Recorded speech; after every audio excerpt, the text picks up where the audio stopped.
ऐसे में भाजपा का उत्तर के अलावा दक्षिण के राज्यों पर भी खासा फोकस है।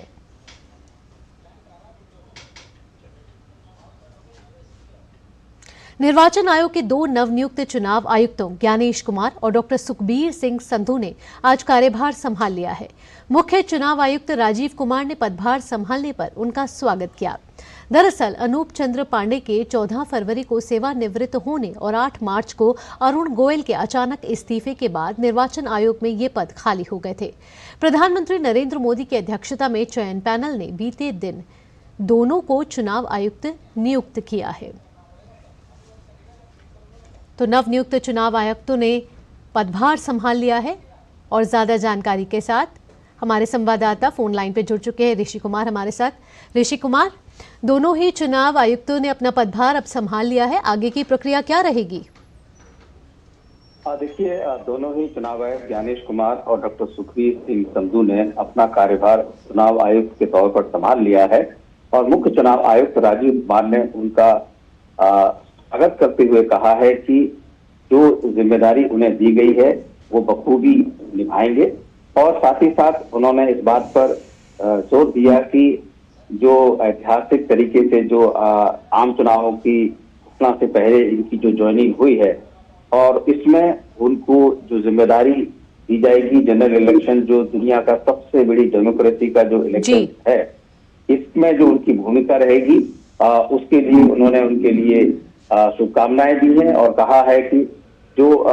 जिम्मेदारी पूरे चुनाव आयोग के समक्ष है उसमें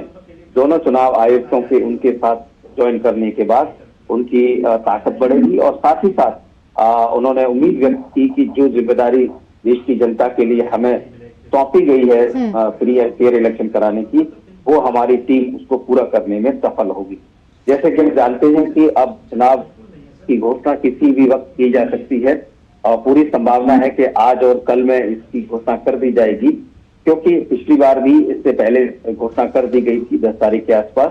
तो अब काफी समय अगर हम कह सकें तैयारियों के हिसाब से और सब कुछ देखते हुए पूरा हो चुका है और जिस तरीके से ऑब्जर्वर्स की जो बैठक है वो पूरी हो चुकी है। चुनाव आयोग की टीम सभी राज्यों में दौरा कर चुकी है या फिर वहां से रिपोर्ट्स मंगा चुकी है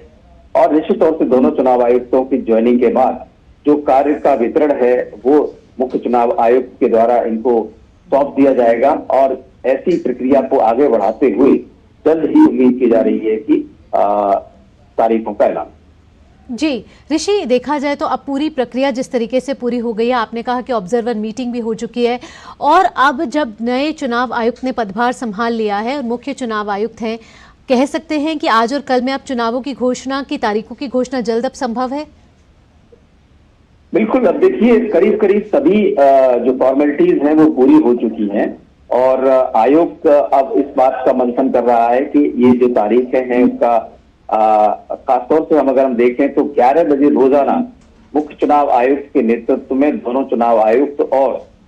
जो उप चुनाव आयुक्त होते हैं उनके साथ बैठक की जाती है, खासतौर से तब जबकि चुनावों की घोषणा की जानी हो। तो आज हम जानते हैं कि 11 बजे के आसपास उसी रूटीन मीटिंग को एक बार फिर से बुलाया जा रहा है और इसमें पूरी तैयारियों का आकलन करते हुए, क्योंकि पूरे राज्य में चुनाव, पूरे देश में चुनाव होने हैं, सभी राज्यों में चुनाव होने हैं और कई राज्यों में तो विधानसभा के चुनाव भी होने हैं। तो ऐसे में जो सभी तैयारियां हैं ऑब्जर्वर्स के माध्यम से, जिला निर्वाचन अधिकारियों के माध्यम से और साथ ही साथ जो मुख्य निर्वाचन अधिकारी हर राज्य में तैनात हैं उनके माध्यम से चुनाव आयोग चुनावों को संपन्न कराने की प्रक्रिया को आगे बढ़ाएगा और उम्मीद व्यक्त की जा रही है कि अगर आज होती है तो जैसा कि कहा जा रहा है कि या तो 12 से 3 बजे के आसपास इन चुनावों की घोषणा हो सकती है, अन्यथा कल सुबह 11 बजे से लेकर 12 के आसपास इस तरीके का टेंटेटिव समय है। इसमें बदलाव भी हो सकता है क्योंकि चुनाव आयोग इस मामले में तय करेगा कि समय क्या होना चाहिए, लेकिन उम्मीद यही की जा रही है कि अब 1-2 दिन में ये घोषणा हो जाए।